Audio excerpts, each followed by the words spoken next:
Hello, second standard subject English grammar. Previous video में हमने grammar में लेसन नंबर 14 डिस्क्राइबिंग वर्ड्स यानी कि एडजेक्टिव, क्या होता है एडजेक्टिव वो सीखा था। चलो मैं आपको पूछ रही हूँ, क्या होता है एडजेक्टिव या तो फिर क्या होता है डिस्क्राइबिंग वर्ड्स। ठीक है, दोनों एक ही है। जैसे किसी का नाम राहुल है और उसको प्यार से मुन्ना कह के बुला रहे हैं, तो राहुल और मुन्ना कौन है? दोनों एक ही है ना। वैसे ये डिस्क्राइबिंग वर्ड्स और एडजेक्टिव्स दोनों एक ही है। तो क्या होता है एडजेक्टिव किसको बोलते हैं? जो नेमिंग वर्ड्स के बारे में हमको और ज्यादा कुछ बताता है। ठीक है, नेमिंग वर्ड्स के बारे में और ज्यादा बताता है, वो होता है डिस्क्राइबिंग वर्ड्स या तो फिर एडजेक्टिव। ठीक है, ये सब हमने एग्जाम्पल देखे थे। आज हम करने वाले हैं इसकी एक्सरसाइज। इसमें लिखा है pick up from the following sentences the adjectives and the naming words which they describe, write them in the appropriate columns given at the end। अब इसमें कहा है कि नीचे जो सेंटेंस दिए गए हैं उसमें से हमको नेमिंग वर्ड्स और एडजेक्टिव्स ये दोनों हैं, वो नीचे जो इधर बॉक्स दिए गए हैं उसमें एडजेक्टिव जो निकले वो एडजेक्टिव के बॉक्स में, और जो नेमिंग वर्ड निकले वो नेमिंग वर्ड के बॉक्स में लिखने हैं।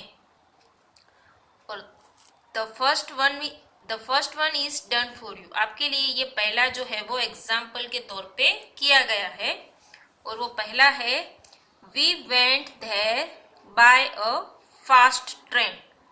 We went there by a fast train. हम वहां ट्रेन से गए थे, पर वो ट्रेन क्या हो गया? Naming word. तो इधर लिखा है ट्रेन नेमिंग वर्ड, और वो ट्रेन जा तो रही थी पर वो ट्रेन कैसे जा रही थी? फास्ट। तो ये फास्ट कहाँ लिखा है? एडजेक्टिव्स में है ना, क्योंकि वो ट्रेन को दिखाता है। नेमिंग वर्ड जो ट्रेन है उसको डिस्क्राइब करता है, कैसे कि वो ट्रेन कैसे चल रही थी? फास्ट चल रही थी। अब second, Solomon was a vice king. Solomon जो है वो बहुत ही एक अच्छा समझदार किंग था। तो किंग क्या हो गया? Naming word. तो हम इधर लिखेंगे किंग, और वो किंग तो था पर कैसा था वो किंग? समझदार एकदम, वाइस। तो हम इधर क्या लिखेंगे? वाइस। उसके बाद थर्ड है the referee set on a high chair. Referee जो है वो एक हाई चेयर पर बैठा हुआ था। तो ये चेयर है वो क्या है? नेमिंग वर्ड है। चेयर क्या है? Naming word. और हाई जो है वो चेयर के बारे में दिखाता है कि वो कहाँ? चेयर के ऊपर, हाई। तो इधर हम क्या लिखेंगे? हाई जो है वो क्या हुआ? एडजेक्टिव। ठीक है। Fourth, they went through a narrow lane। वे लोग गए वो नैरो लेन यानी कि सांकड़ी, जो बहुत ही वाइड नहीं है, थोड़ा सा इतना होता है तो उसको वाइड बोलते हैं। इतनी जाने के लिए जगह होती है तो उसको नैरो बोलते हैं। ठीक है, आपको कहीं जाने के लिए इतनी जगह मिलती है तो वो वाइड कहलाता है, और इतनी जगह मिलती है जाने के लिए तो नैरो कहलाता है। तो नैरो लेन, तो वे लोग गए नैरो लेन यानी कि लेन यानी कि गली। तो ये लेन जो है वो क्या हो गया? Naming word. लेन क्या है? Naming word. और वो लेन कैसी थी? नैरो, है ना। तो हम इधर क्या लिखेंगे? एडजेक्टिव्स। क्या है एडजेक्टिव? नैरो। अब 5, she sat on a red carpet. She sat on a red carpet. अब वो कारपेट क्या है? Naming word. अरे सॉरी, कारपेट क्या है? Naming word. और वो कारपेट कैसी थी? रेड. कारपेट को डिस्क्राइब कर रहा है ना. She sat on a red carpet. वो कारपेट पर बैठी हुई थी, पर वो कारपेट कैसी थी? रेड. कारपेट को डिस्क्राइब कर रहा है, इसलिए रेड क्या होगा? एडजेक्टिव है ना. तो इसके बाद है 6. Sunanda is a clever student. अब सुनंदा जो है वो बहुत ही एक क्लेवर स्टूडेंट है. तो स्टूडेंट क्या हो गया? Naming word. क्या हो गया? Student naming word. और क्लेवर, स्टूडेंट तो है पर कैसी है? क्लेवर. तो हम इधर एडजेक्टिव में क्या लिखेंगे? Clever. 7. Napoleon was a brave warrior. अभी भी हम बोलते हैं ना कोरोना वॉरियर. क्या होता है वॉरियर? कोरोना वॉरियर क्या होता है? जो कोरोना के सामने फाइट करता है ना. तो ये भी क्या हुआ? जो लड़ाई करता है. जब भी लड़ाई होती है तब जो बहादुरी से, ब्रेव से लड़ाई करता है उसको बोला है ब्रेव वॉरियर. तो नेपोलियन जो था वो एक बहादुर वॉरियर था. तो वॉरियर जो है वो क्या है? Naming word. वॉरियर क्या है? Naming word. तो ब्रेव क्या हुआ? एडजेक्टिव है ना. The mouse has sharp teeth. Mouse को एकदम शार्प टीथ, जैसे आप पेंसिल अगर इसको शार्पन कर दो तो इसकी नीब कैसे हो जाएगी? नीब इसकी एकदम शार्प हो जाएगी ना.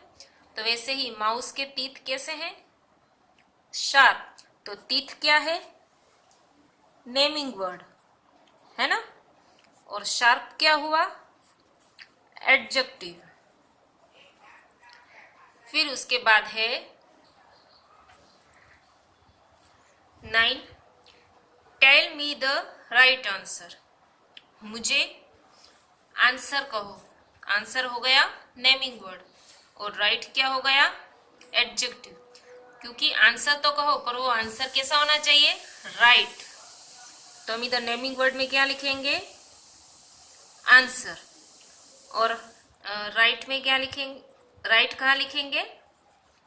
एडजेक्टिव में. उसके बाद last, there were dark clouds in the sky. तो स्काई में डार्क क्लाउड्स थे. तो हम क्या? क्लाउड्स. क्या है क्लाउड्स? नेमिंग वर्ड है. और वो क्लाउड्स कैसे थे? डार्क. तो डार्क क्या हो गया? क्या हो गया? एडजेक्टिव. और क्लाउड्स नेमिंग वर्ड. तो हम इधर लिखेंगे क्लाउड्स और डार्क. ठीक है. तो इसमें और भी कुछ नेमिंग वर्ड थे देखो, जैसे कि माउस, नेपोलियन, सुनंदा है ना. पर हमने जो नेमिंग वर्ड को डिस्क्राइब करता है वही एडजेक्टिव लिखना है.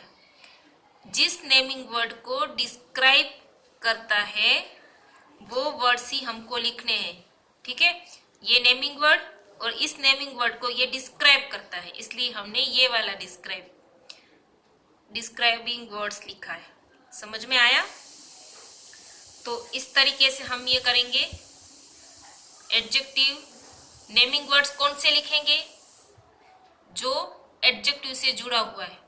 और एडजेक्टिव भी कौन सा लिखेंगे? जो नेमिंग वर्ड को डिस्क्राइब कर रहा है. ठीक है.